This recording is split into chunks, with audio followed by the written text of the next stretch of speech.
दर्शकबिन अन्ततः रेणुका भट्टराईको विवाह सम्पन्न भएको छ। उनको विवाहमा रेणुका भट्टराई आफ्नो पतिसँग निकै खुसी भइरहेको तपाईँ हामीले देखिरहेका छौँ।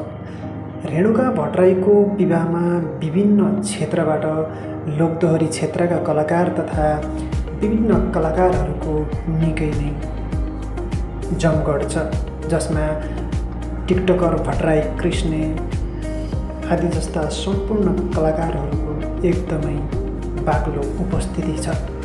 रेणुका भट्टराईले आफ्नो लामो समयको प्रेम सम्बन्धलाई यसरी विवाहमा परिणत गरेकी छन्। रेणुका भट्टराई भन्ने बित्तिकै तपाईहरूले लोकदोहोरी क्षेत्रकी एउटा अनहार गायिकालाई चिन्न सक्नुहुनेछ। दर्शक महानुभावहरू, रेणुका भट्टराईको विवाहमा भने धेरै कलाकारहरूको निकै उपस्थिति रहेको छ, जसमा जड्या गायक नामकले चिनिने जस्ता विभिन्न थुप्रै गायकहरू, पत्रकारहरू, विभिन्न कला क्षेत्रका व्यक्तित्वहरूलाई त्यहाँ देख्न सकिन्छ। जस्तै अस्मिता डल्लाकोटी, भट्टराई कृष्ण जस्ता विभिन्न कलाकारहरूको बाक्लो उपस्थिति छ।